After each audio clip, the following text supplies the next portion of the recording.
Engineering design में सबसे बहुत ज़्यादा इम्पोर्टेंट जो सॉफ्टवेयर यूज़ किया जाता है सॉलिड वर्क्स, उसे हम सीखने जा रहे हैं। तो सॉलिड वर्क्स का आइकॉन है 2020। अभी मैं सॉलिड वर्क्स 2020 का खोलूँगा तो ये मेरा होम पेज आ जाएगा सॉलिड वर्क्स 2020 का। तो यहाँ पे कुछ ऑप्शंस है। ये इस बटन पे आपको, होम बटन पे आपको जो अपने पुराने किए हुए प्रोजेक्ट्स है वो दिखाई देंगे। हम लोग सॉलिड को एकदम बेसिक से लेकर बहुत बड़े बड़े इंडस्ट्रियल प्रोजेक्ट्स तक हम लोग उसे पढ़ेंगे। कैसे इंडस्ट्रियल प्रोजेक्ट को हम बना सकते हैं, कैसे उसको एनालाइज कर सकते हैं, ये सब चीज़ें पढ़ेंगे। तो बेसिक से स्टार्ट करेंगे। बेसिक चीज़ें जो कि आपको इस्तेमाल करनी है वो क्लियर होना बहुत ज़रूरी है, फिर आप आराम से बना सकते हैं बड़े बड़े प्रोजेक्ट जो इंडस्ट्रियल लेवल में बनाए जाते हैं। तो शुरू करते हैं सॉलिड वर्क्स को। सॉलिड वर्क्स में 3 पार्ट है, पार्ट, असेंबली और ड्राइंग। ये तीनों में थोड़ा सा अलग अलग थोड़ा सा डिफरेंस है। जो पार्ट है वहाँ पे हम एक सिंगल पार्ट बनाते हैं। असेंबली में जो हम लोगों ने सिंगल पार्ट बनाया उसको असेंबल करके कोई भी एक कंपोनेंट बना लेते हैं। और ड्राइंग में हम लोग एक तो असेंबली या पार्ट से दोनों से हम लोग 2D कन्वर्ट कर सकते हैं और उसके डायमेंशन ले सकते हैं। और ड्राइंग का एक सबसे बहुत इंपॉर्टेंट फीचर से हम इसे DWG यानी कि ऑटोकैड के फाइल के फॉर्मेट में एक्सपोर्ट कर सकते हैं और उसे ऑटोकैड में भी एडिट कर सकते हैं पूरा पार्ट 3D में बनने के बाद। तो सॉलिड वर्क्स एक बहुत ही अच्छा सॉफ्टवेयर है इंजीनियरिंग के लिए। तो अभी हम लोग पार्ट पे क्लिक करते हैं और पार्ट पे देखते हैं क्या क्या है। तो अगर आप नए हो सॉलिड वर्क्स या किसी भी डिज़ाइनिंग के फील्ड में, तो आपको सबसे ज़्यादा इम्पोर्टेंट जो समझना चाहिए वो उसका UI और वो जो काम कैसे करता है, इसका टूल बार है वो काम कैसे करता है। अगर लाइन बोलेंगे, लाइन ड्रॉ करेंगे तो लाइन कैसे काम करेगी, या फिर सर्कल बोलेंगे तो सर्कल कैसे काम करेंगे। तो मेनली हमें यहाँ पे सॉलिड वर्क्स से 3D मॉडलिंग के लिए आता है, इस्तेमाल करते हैं। तो यहाँ पे 3D मॉडलिंग बोले तो हम लोग 3 प्लेन यूज़ करते हैं, फ्रंट प्लेन, टॉप प्लेन और राइट प्लेन। इसे कुछ इस तरह से समझते हैं कि समझो कि मुझे कुछ स्केच करना है तो हम लोग एक तो फ्रंट प्लेन में कर सकते हैं, या टॉप प्लेन पे कर सकते हैं, या राइट प्लेन में कर सकते हैं। इसे कुछ इस तरह से समझते हैं। जब भी मैं अगर कोई एक मिनट मैं स्केच पे क्लिक करता हूँ तो मुझे एक बॉक्स आएगा। तो देखिए अगर आपका कोई कंपोनेंट है तो ये 3 प्लेन में लाई करेगा। तो अगर मैं राइट प्लेन पे स्केच करता हूँ, फ्रंट प्लेन पे स्केच करता हूँ, टॉप प्लेन पे स्केच करता हूँ, तो जो दूसरा वाला प्लेन है वो हाइड हो जाएगा। जैसे मैं राइट प्लेन पे स्केच करूँगा तो मुझे सिर्फ राइट प्लेन दिखेगा। और एक बहुत इंपॉर्टेंट फंक्शन इसमें समझना जरूरी है, स्पेस, जो हम हमेशा के लिए यूज़ करेंगे सॉलिड वर्क्स में। जैसे हम स्पेस पे क्लिक करेंगे तो अपने को, हम लोगों को एक बॉक्स दिखाई देगा, एक स्क्वायर बॉक्स। इसमें हम लोग किसी भी साइड से उस चीज़ को देख सकते हैं। तो जैसे कि हमें फ्रंट प्लेन को देखना है तो हम लोग फ्रंट प्लेन पे देखना है तो इसे क्लिक कर दिया, फ्रंट प्लेन में देख लिया। इसको हम बाद में समझेंगे, अच्छे से समझेंगे। तो अभी देखते हैं, मैं एग्जिट स्केच हो जाता हूँ। मुझे समझ लीजिए, आप फिलहाल स्टार्टिंग में शुरुआत कीजिए, आपको आराम से ही समझ में आएगा। फ्रंट प्लेन है, यहाँ पे मुझे कुछ स्केच करना है तो आपको 2 ऑप्शन है। एक सीधा लाइन लेंगे तो सीधा बोलेगा कि आपको पहले प्लेन सिलेक्ट करो और उस प्लेन पे स्केच करो, क्योंकि सॉलिड वर्क्स एक ऐसा सॉफ्टवेयर जो प्लेन पे बेसिस है, जो प्लेन सरफेस आपको दिखाई देगा उसके ऊपर आप स्केच कर सकते हैं। तो जो प्लेन है वो सिलेक्ट करना है। लेकिन हम लोग क्या करेंगे गुड प्रैक्टिस के लिए, फ्रंट प्लेन, टॉप प्लेन और राइट प्लेन, ये तीनों में से किसी भी एक प्लेन के ऊपर स्केच करना स्टार्ट करेंगे। तो अभी मेरा फ्रंट प्लेन है तो मैं फ्रंट प्लेन पे जाके यहाँ पे एक सेटिंग का साइन दिखा रहा है स्केच के ऊपर। ए साइन है स्केच करने के लिए, उसके साइड में एक साइन है विजिबिलिटी, वो प्लेन की विजिबिलिटी ऑन करता है या ऑफ करता है, मतलब प्लेन आपको दिखेगा या नहीं दिखेगा।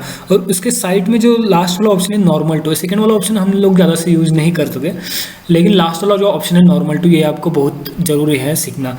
अगर आप फ्रंट प्लेन पे है और अगर आपको टॉप प्लेन देखना है तो टॉप प्लेन पे क्लिक करके आप नॉर्मल टू करेंगे तो आपको टॉप प्लेन दिखेगा। आप टॉप प्लेन पे है और आपको फ्रंट प्लेन देखना है तो आप फ्रंट प्लेन पे क्लिक करके नॉर्मल टू क्लिक करेंगे तो फ्रंट प्लेन पे आ जाएगा।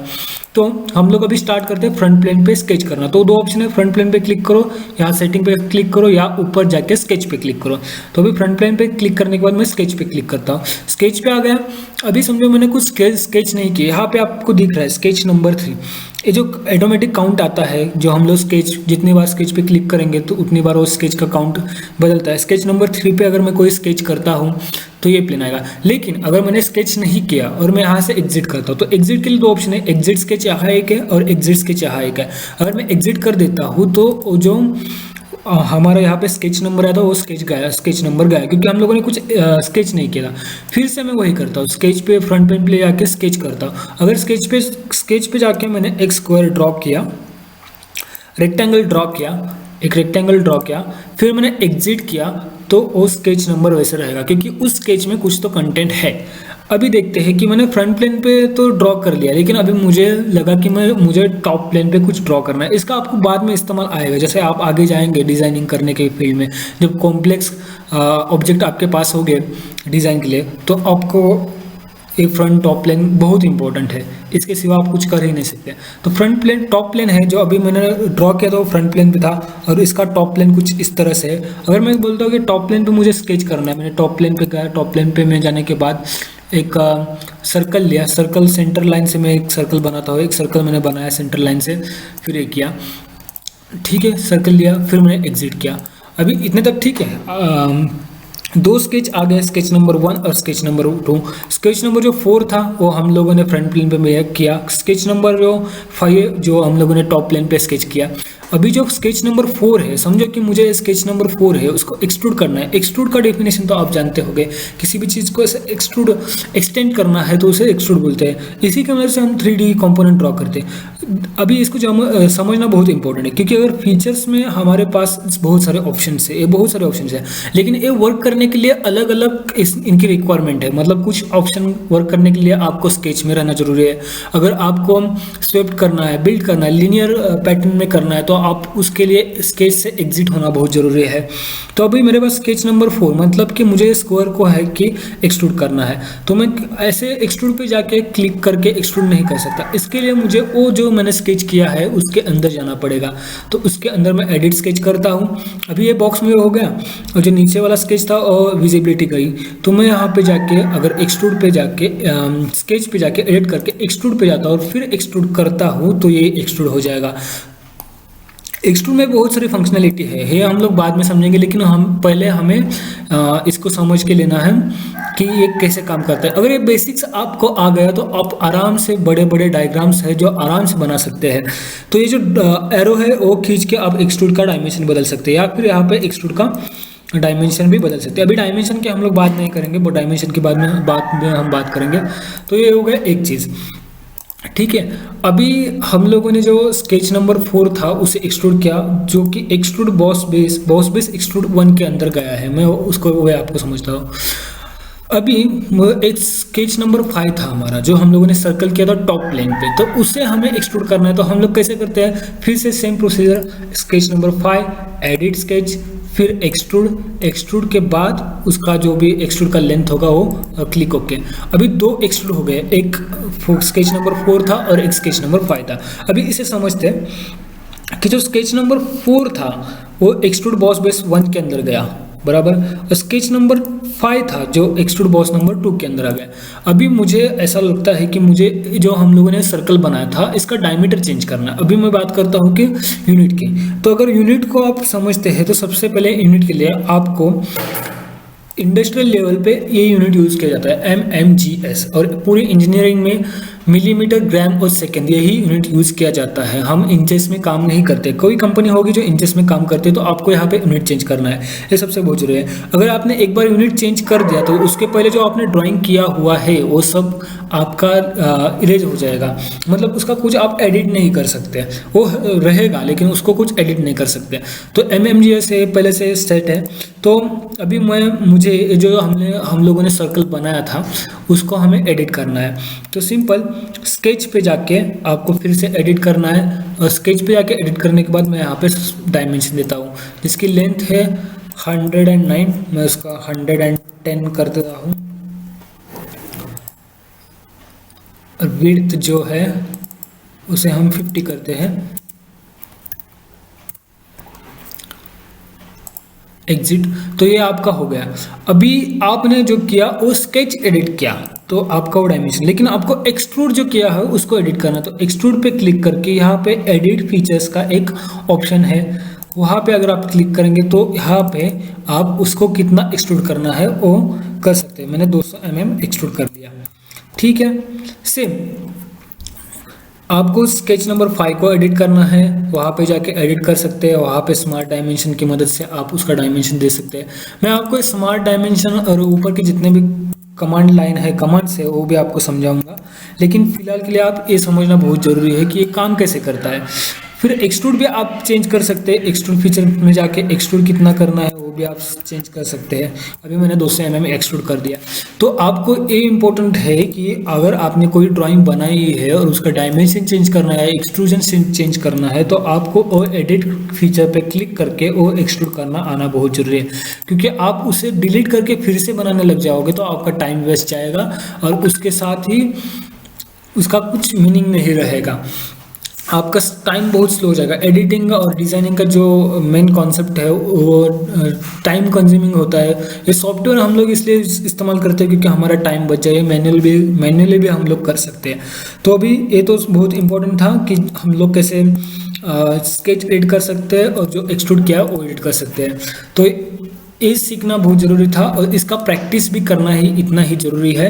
फिर हम लोग इसके बाद में सीखेंगे कि स्केच के अंदर कौन से फंक्शंस है, convert entity, offset on surface, ये सब है। अगर किसी ने एडोकैड किया है तो उसके लिए थोड़ा सा एडवांटेज भी है और डिसएडवांटेज भी है, क्योंकि एडोकैड में अगर कोई हमें लाइन ड्रॉ करनी है, जैसे कि समझोगे मुझे फ्रंट प्लेन है, फ्रंट प्लेन पे मैं राइट क्लिक किया, स्केच किया, फिर उसके बाद नॉर्मल टू किया, नॉर्मल टू आ गया। नॉर्मल टू आने के बाद मैंने कोई लाइन ड्रॉ की, तो मैं लाइन ड्रॉ करता हूँ इतनी, समझिए। तो एडोकैड में हम लोग नॉर्मली ऐसे लाइन ड्रॉ करते हैं, उसके बाद एक पॉइंट सेलेक्ट करने के बाद उसका डायमेंशन डालते हैं और उसके बाद ये करते हैं, लेकिन सॉलिडवर्क्स में ऐसा नहीं होता। लाइन ड्रॉ करने के बाद स्मार्ट डायमेंशन में जाना है, फिर उसे स्मार्ट डायमेंशन की मदद से आपको जितना चाहिए वो बनाना है। तो एक ड्रॉबैक है, और एडवांटेज ये है कि आपको जो सभी फीचर्स है, जो कि लाइन, सर्कल, ये जो सभी फीचर्स है वो आपको आराम से समझ में आएंगे, आपको फिर से सीखने की ज़रूरत नहीं। वैसे बेसिक ही फीचर्स है, कोई 10th पास भी इसे आराम से सीख सकते हैं। ये पूरा सॉलिडवर्क्स सॉफ्टवेयर 10th पास भी सीख सकता है, इसमें कोई बड़ी चीज़ नहीं है। तो अभी ये चीज़ हो गया। अभी जो मैंने एक बॉक्स बनाया था और एक सर्कल बनाया था, उसमें से मैं एक सर्कल एक जो सिलेंडर बनाया था उस सिलेंडर को मैं डिलीट करता हूँ फिलहाल के लिए। सिलेंडर पे राइट क्लिक, पहले मैं स्केच नंबर 6 में हूँ तो मुझे एग्जिट करना पड़ेगा, फिर डिलीट। अभी मैंने कितना भी ट्राई करूँ यहाँ से डिलीट नहीं हो सकता, क्योंकि मैं स्केच 6 में कुछ तो एडिट कर रहा हूँ, इसलिए वो मैं नहीं कर सकता। तो मुझे पहले एग्जिट करना पड़ेगा, ये आपको ध्यान रखना है। आप बहुत टाइम ट्राई करेंगे कि यहाँ से एडिट क्यों नहीं हो रहा है, लेकिन आपको ये ध्यान रखना कि आप किसी के स्केच के अंदर है क्या। हमेशा के लिए एक याद रखना कि प्रॉब्लम को सॉल्व करने से पहले प्रॉब्लम क्या है वो ढूंढ लेना, फिर आपका प्रॉब्लम आराम से सॉल्व हो जाएगा। एक्सट्रूड नंबर 2 को मैं डिलीट करता हूँ। डिलीट करने के लिए सिंपल उस पर क्लिक करो, राइट क्लिक करो और डिलीट का ऑप्शन, वो आपका कंफर्मेशन लेगा, फिर आपको डिलीट करेंगे। अभी ये डिलीट तो हो गया, लेकिन स्केच नंबर 5 जो था हम लोगों ने सबसे पहले ड्रॉ किया था वो है। तो यहाँ पे आपको 2 ऑप्शन है, एक तो विजिबिलिटी चेकआउट करो, विजिबिलिटी चेकआउट करने से उसकी विजिबिलिटी जाएगी, या फिर आप उसे भी डिलीट करो। स्केच नंबर 5 को मैं फिर से डिलीट करता हूँ। तो मेरे पास एक बॉक्स है, अभी एक मेरा बॉक्स है जो कि एक्सट्रूड बॉक्स 1 से बना हुआ है और स्केच नंबर 4 उसका इस्तेमाल किया हुआ, इसके डायमेंशन दिए हम लोगों ने सब किया। अभी इसको एक्सट्रूड करते समय मुझे समझो कि यहाँ पे कुछ और करना है, यानी कि यहाँ पे एक गोल निकाल के वो ऊपर लेके जाना है, या फिर मुझे इस वाले में स्लॉट करना है, ऐसा कुछ करना है। तो आप सिंपल, अभी आप एक प्लेन था जिसमें हम लोगों ने किया था, वो था टॉप प्लेन पे हमने एक्सट्रूड करके किया था, लेकिन मुझे यहाँ पे कुछ ड्रॉ करना है। तो आप कौन सा प्लेन लेंगे, राइट प्लेन, फ्रंट प्लेन, कोई ज़रूरत नहीं है। आपको एक सिंपल काम करना है, इस प्लेन पे जाना है, यहाँ पे एडिट स्केच का फिर से ऑप्शन है, वहाँ पे एडिट स्केच करना है।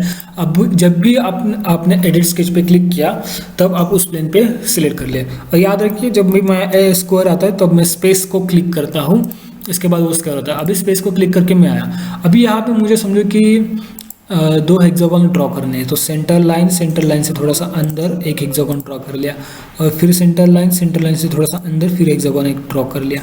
ठीक है, अभी 2 हेक्सागोन ड्रॉ कर लिया, फिर मुझे इसको एक्सट्रूड करना है। तो एक्सट्रूड पे गया, एक्सट्रूड पे क्लिक किया और 100 mm एक्सट्रूड कर लिया।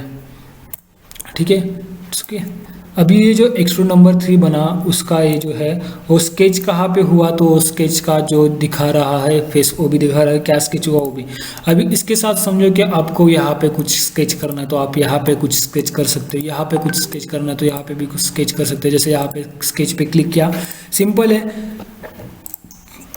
प्लेन को सिलेक्ट करना है, बाद में स्केच पे क्लिक करना है और यहाँ पे आप जो चाहे वो स्केच कर सकते हैं। जैसे मैंने स्ट्रेट लाइन्स प्लॉट मतलब एक स्प्लाइन कर बनता है, इसे ड्रॉ करना, ऐसा ड्रॉ किया, ठीक है।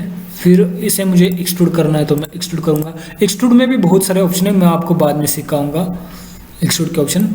ये एक्सट्रूड हो गया, ठीक है। तो ये कुछ इस तरह से बना। आप जिस भी फेस पे जाके ड्रॉ कर सकते हो उसे ड्रॉ करना, लेकिन आप ये जो इलिप्टिकल है या फिर समझो कि कोई गोल है वहाँ पे आप कुछ ड्रॉ नहीं कर सकते। इसके लिए आपको रेफरेंस प्लेन लेना पड़ेगा, जो कि यहाँ पे वो भी मैं सिखाऊंगा आपको आराम से। तो आज के लिए इतना ही था। आप इसके जितना ज़्यादा प्रैक्टिस करेंगे, स्केच को एडिट करना, एक्सट्रूड को एडिट करना, इन चीज़ों का आप कभी भी याद रखिए। सॉलिडवर्क्स में 2 ऑप्शन हैं जो नॉर्मल किसी भी सॉफ्टवेयर में होते हैं, अंडू और रेंडू। वो 2 ऑप्शन कंट्रोल Z और कंट्रोल Y। कंट्रोल Z से अंडू होगा, रीडो आपको फिर से करना है, वही चीज़ को कंट्रोल Y दबाएंगे। लेकिन आप डिलीट का इस्तेमाल कम से कम करेंगे, डिलीट का इस्तेमाल जहाँ पे ज़रूरत है वहाँ पे करेंगे। ऐसा नहीं कि पूरा पार्ट नहीं आया, कुछ तो मिस्टेक हो गया तो पूरा पार्ट का पार्ट डिलीट करा और फिर से स्टार्टिंग से बनाना ट्राई करा, या आपके स्टार्टिंग की प्रोडक्टिविटी ज़रूर सुधारेगा। आपको अभी के कंडीशन में ये आपको ज़रूर बेनिफिट देगा, शायद आपका टाइम बचाएगा, लेकिन आगे जाके ये नहीं करेगा क्योंकि आपने वो प्रोडक्ट का एरर समझा ही नहीं है, आपने जो बनाया उसका एरर समझा ही नहीं है और आप उसके परेशान होकर डिलीट कर दिया। तो आपको हमेशा के लिए याद रखना है कि एरर को समझो फिर उसके बाद सॉल्व करो। कोई भी प्रॉब्लम है तो आप उसको प्रॉब्लम को ढूंढो, कुछ प्रॉब्लम है, क्या प्रॉब्लम है, और एक एक चीज़ इतने अच्छे से बारीकी से सिखाऊंगा मैं कि आप आराम से सॉलिडवर्क्स सीख सकते हो। तो आज के लिए इतना ही था, अगले वीडियो में हम कुछ और दिखाएंगे। Thank you.